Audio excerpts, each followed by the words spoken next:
leading state sponsor of terrorism, President Trump finally ended the immediate threat of a nuclear Iranian regime. Following President Trump's command, the most powerful military in the history of the world executed massive precision strikes on 3 of the Iranian regime's key nuclear facilities. The objective of Operation Midnight Hammer was to destroy the regime's nuclear enrichment capacity and stop the grave nuclear threat posed to the United States, Israel, and the rest of the free world. The mission, which will go down in the history books, was an overwhelming success. Secretary of Defense Pete Hegseth and the chairman of the Joint Chiefs of Staff Dan Raisin Kane covered the operation in great detail at their briefing this morning at the Pentagon, and I encourage every American to watch it. As President Trump has said repeatedly, the United States of America has the greatest, fiercest, and bravest armed forces ever to stride the face of this earth, and we couldn't be more grateful and proud of our nation's warriors. The Iranian regime was weeks away from being able to produce a nuclear weapon that would threaten the entire world before President Trump took this decisive action on Saturday night to obliterate their nuclear capabilities. The contrast in leadership could not be more clear. Barack Obama and Joe Biden sent pallets of cash, American taxpayer dollars, in a failed attempt to buy the Iranian regime's compliance with a weak and ineffective deal. President Trump sent a fleet of American warplanes to destroy Iran's ability to produce a nuclear weapon. The United States and the entire world are safer because of this president's decisiveness. Despite agenda-driven leaks by the fake news media aimed at undermining this incredible accomplishment achieved by President Trump and our brave fighter pilots, there is broad consensus emerging already that Iran's nuclear capabilities were indeed destroyed. The United States, Israel, the United Nations, and even Iran all agree they can no longer build a nuclear weapon. So why did the president immediately turn to obliterating after the Iranian nuclear threat? Securing peace. Within 48 hours of the devastating strike, President Trump and his team brokered a historic ceasefire between Israel and Iran and officially ended the 12-day war. The Middle East is now shifting away from chaos and bloodshed and moving toward the beginning stages of a new era of peace and stability that President Trump has long called on them to achieve. This was unthinkable at this time last week, and this is what peace through strength looks like. Under President Trump, America will relentlessly advance our interests without being dragged into endless wars. His fearless leadership guarantees America is once again respected across the world. Just look at what he was able to accomplish at the NATO summit in the Netherlands. Many of you were there. Our allies agreed to invest 5% of their GDP annually in defense because President Trump demanded it. This will be the most significant reinforcement of NATO's collective defense in the history of the NATO alliance. And as a result, the United States of America will carry less of the burden, and our NATO allies will be stronger than ever before. As NATO Secretary General Rutte put it, for too long, one ally, the United States, and our taxpayers, I may add, carried too much of the burden of that commitment. And that changes today.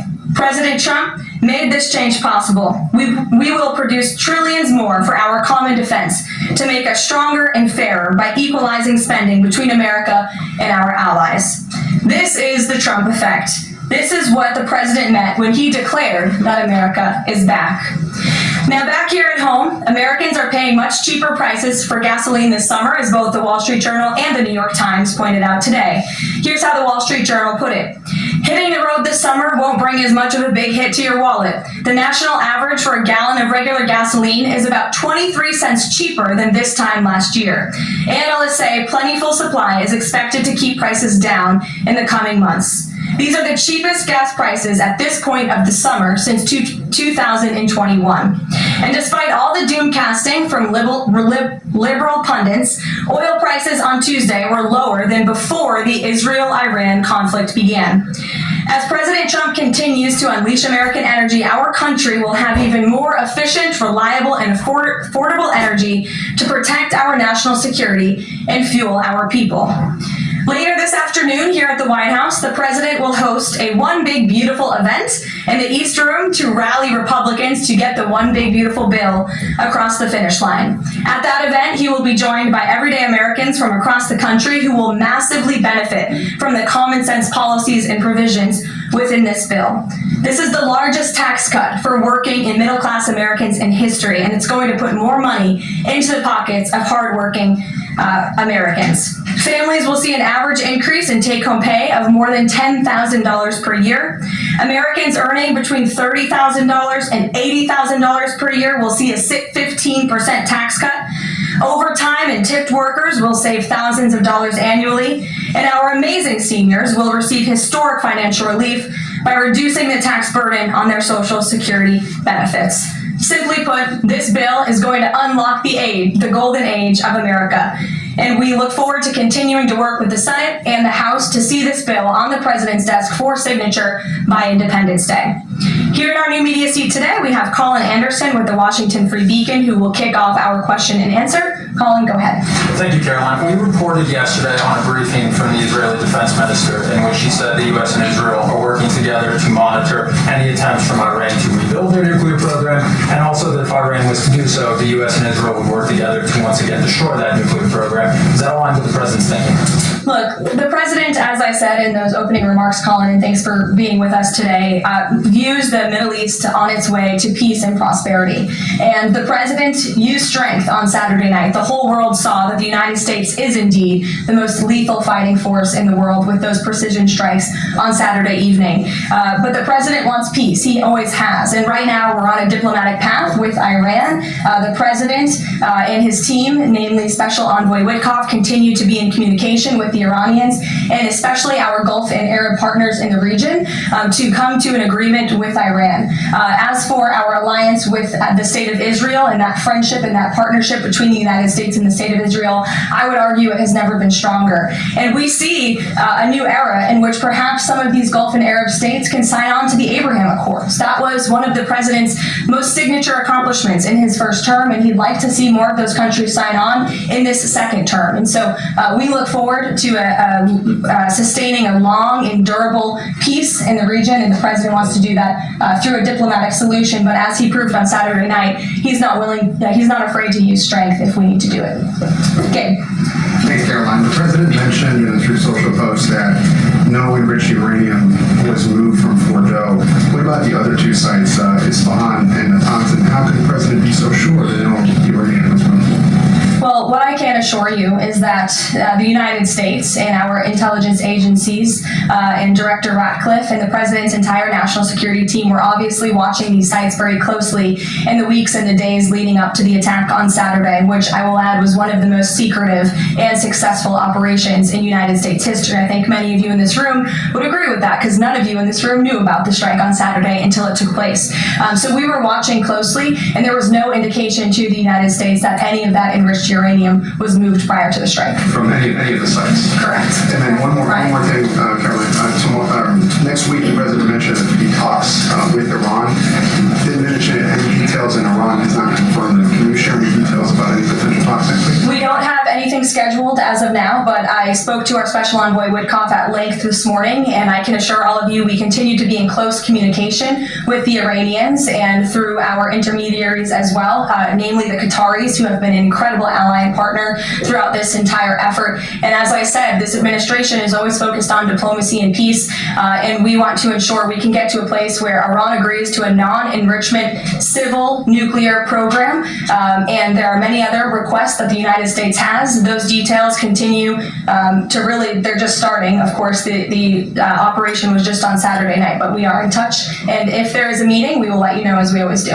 Brian. Thank you, Caroline. Just two, one on trade. On the July deadlines coming up for the trade deals, is that deadline still hard and fast for the president, or is he now considering even coming to trade deals after that deadline, and where is he on that going forward? I think the president has been asked this quite a few times by many of you in the media. I've heard him answer it at press conferences and at gaggles. He just spoke about it on Air Force One. The deadline is not critical. The president can simply provide these countries with a deal if they refuse to make us one by the deadline, and that means the president can pick a reciprocal tariff rate that he believes is advantageous for the United States and for the American worker, and he will continue to do that. But as for the deals, our United States Trade Ambassador, Jameson Greer, I speak to him frequently. He's working very hard, and he has had very good and productive trading partners. And on the One Big Beautiful Bill, there's conversations on the Hill right now about the Medicaid cuts.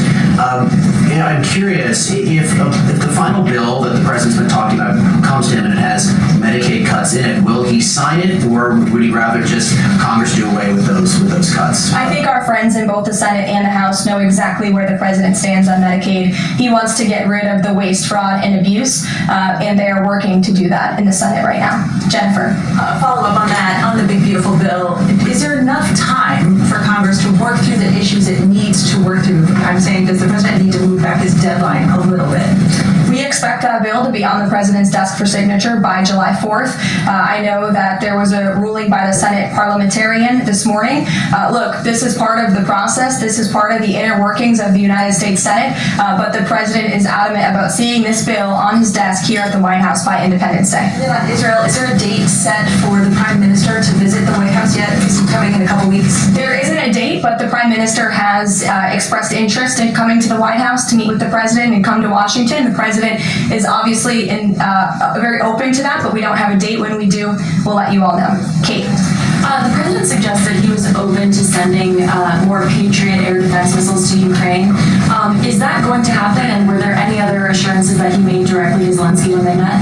I'll let the president speak on that. That was a private conversation between he and President Zelensky, but the meeting was a good meeting, and it was a meeting towards progress, and the president, as he said, repeatedly wants to see this war come to an end, but I'll let him speak on that specific. And Wickoff yesterday suggested that there would be more countries signing on to the Abraham Accords. What's the timeline on that, and which countries specifically is the administration looking to have sign on? Well, the president is certainly hopeful that more countries in the region will sign on to the Abraham Accords. Again, we want to see a long, withstanding, and durable peace in the Middle East, and that's the way to do it. And when the president met with the new president of Syria, that was one of the requests that he made for Syria to sign on to the Abraham Accords. I don't have a timeline for you, but this administration wants to see that happen, and our partners in the region should know that. Rachel. Thanks so much. Just to follow back up on the meeting that the president mentioned about wanting to have this meeting with the Iranians next week. Clearly there's a willingness here from the administration to want to meet with Iranian officials. What is the holdup here in trying to schedule it? Are you experiencing any resistance from the Iranians? No, have some patience. We just had this strike on Saturday night. The president secured a ceasefire. A lot has happened in the last week. He was just in the Netherlands. Now he's back home to have a big event this afternoon on the One Big Beautiful Bill and get our domestic priorities across the finish line. So we'll get there. And like I said, we're in constant communication. Just one more, just on the goal of the meeting. The president mentioned yesterday that it may not be necessary to have an agreement with the Iranians.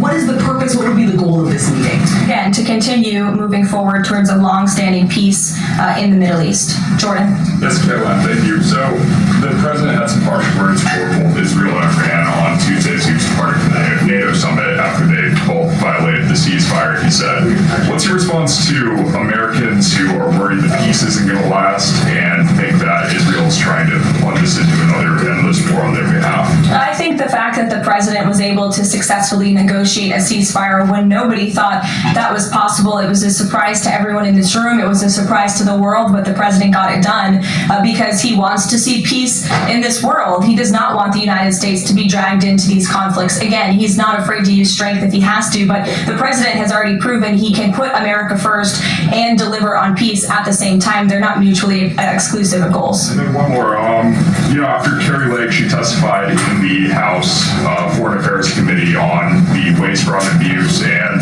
the rot, really, in Voice of America and USAGF. The president called for Congress to kill it. What does that look like, and is the president willing to sign an executive order? Well, I believe that action would have to be legislative through Congress, and the president directed Congress to get that done in his Truth Social post yesterday. If there is any executive action that can be taken to cut some of the waste, fraud, and abuse or do away with the program entirely, I'm sure our great Deputy Chief of Staff, Stephen Miller, is already looking into it. And if it can be done, it will be done here at the White House, but Congress should act as well. To the back, go ahead. Yes. Karoline, the administration To said the back, and then Carrie, I'll come to you. the administration said that the DIA report was low confidence intel. Can you share what other assessments are currently underway to get to the bottom of just how effective these strikes were? Yes, well, I can assure you what the CIA director said, that when we look at the entirety of the intelligence that we have to this date, it concludes that these strikes on the Iranian nuclear facilities were absolutely successful. It was a total obliteration, as the president said, and not only does our own intelligence say that, but also the Iranian foreign minister has said that. We saw Israel conclude the same thing based on their own intelligence. We also had the United Nations say that as well. So I think the only other time the United Nations, Israel, Iran, and the United States has agreed on something is that the sky is blue, but they all agree that Iran's nuclear facilities were completely demolished. And I would just like to reemphasize, you mentioned this was a low confidence preliminary intelligence assessment, and the entirety of that assessment was not leaked to the media. Only tidbits of that assessment were leaked to CNN. And we have seen this playbook run before, where you have people in the intelligence community, or perhaps on Capitol Hill, we don't know, but I believe the FBI is investigating to find out who that leaker was, because it's illegal and they should be held accountable for that. Leaked bits and pieces of an intel assessment to push a false narrative. And it's to the same reporter, I will add, Natasha Bertrand of CNN, who has done this in the past. In 2020, it was Natasha Bertrand who had 51 intelligence analysts falsely lie to her, but she still put it on paper for some reason, that the Hunter Biden laptop story was Russian disinformation. We all know that's not true, right? We can all agree on that now. That was a lie from the intelligence community.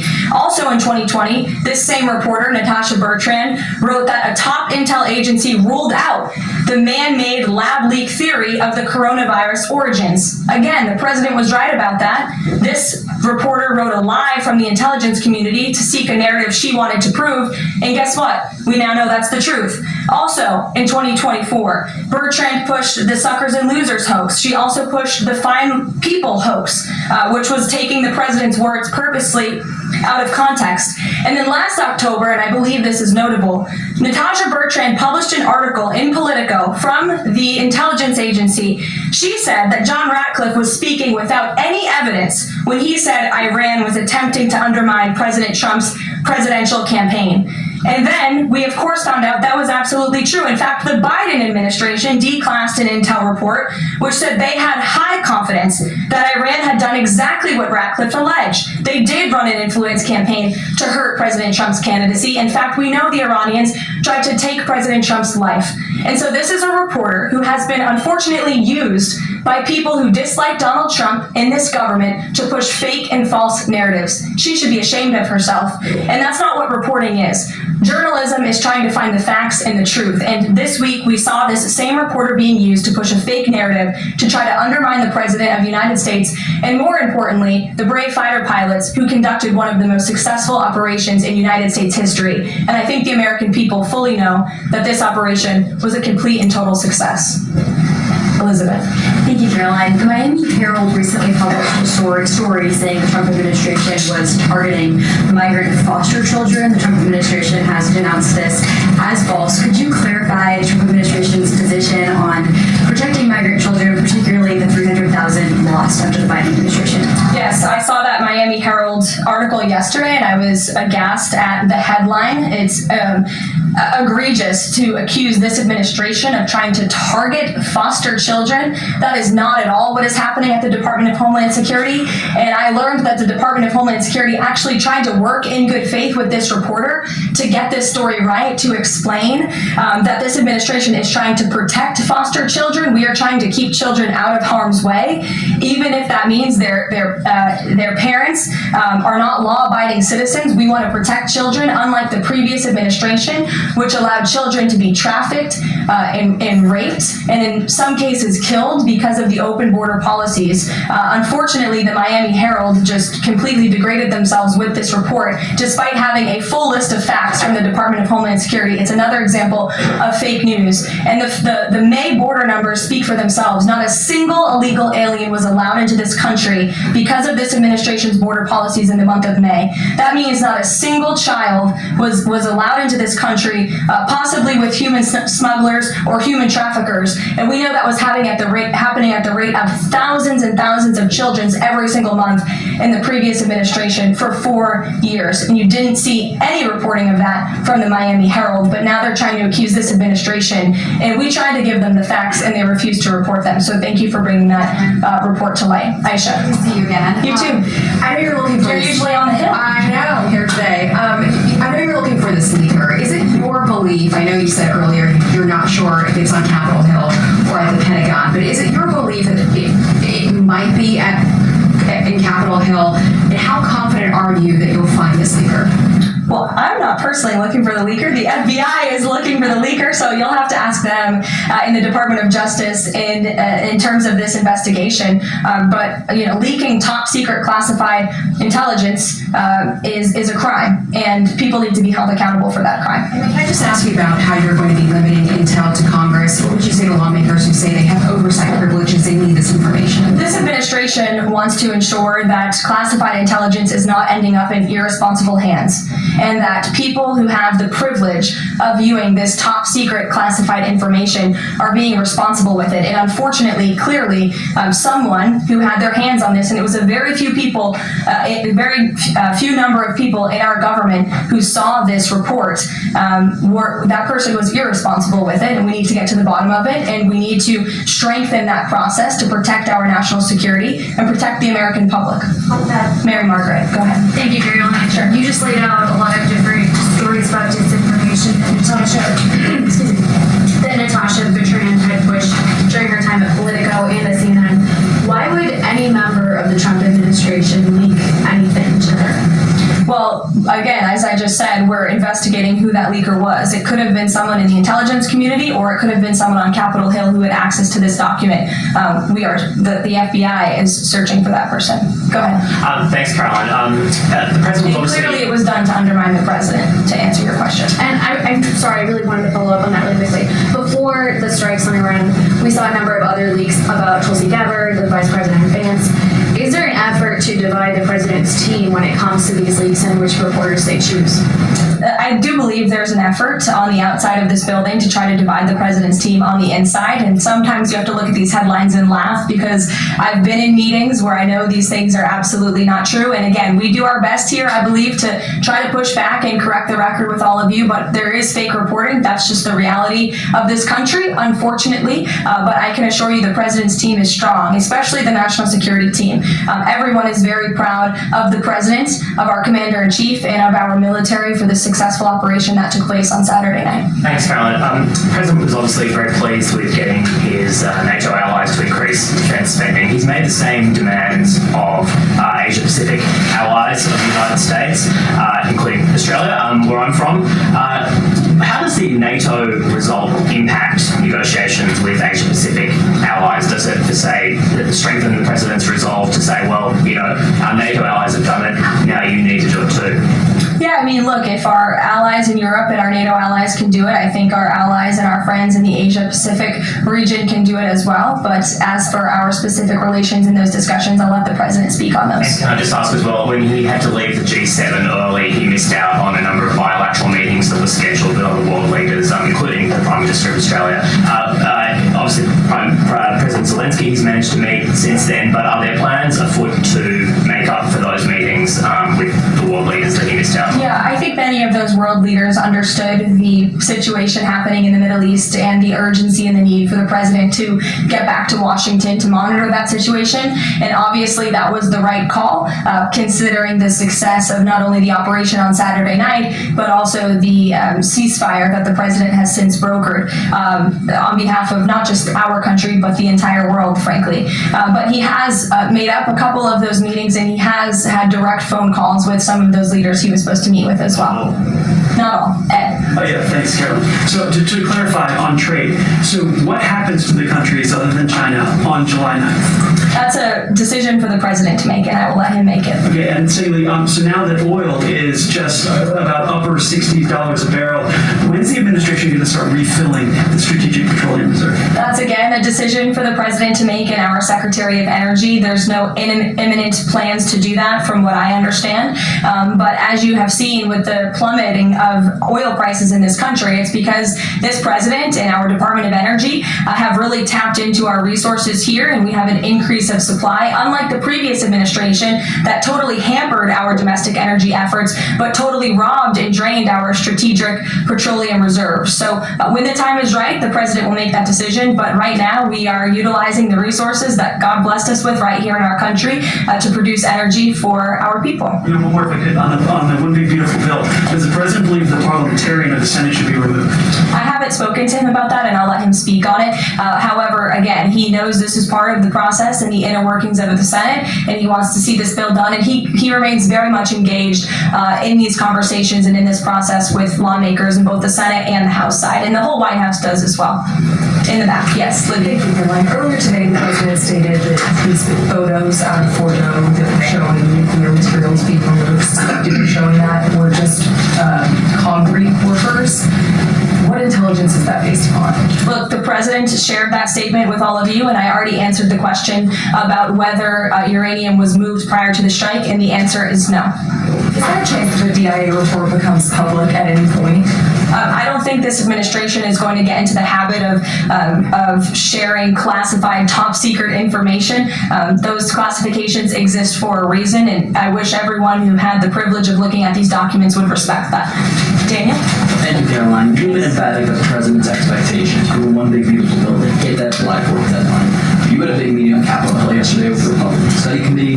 Did you walk away from that meeting pleased with what you heard? Did it bolster your confidence that Congress is able to meet that the expectation of the president? Yes, I did. The camaraderie at the Republican Study Committee was great.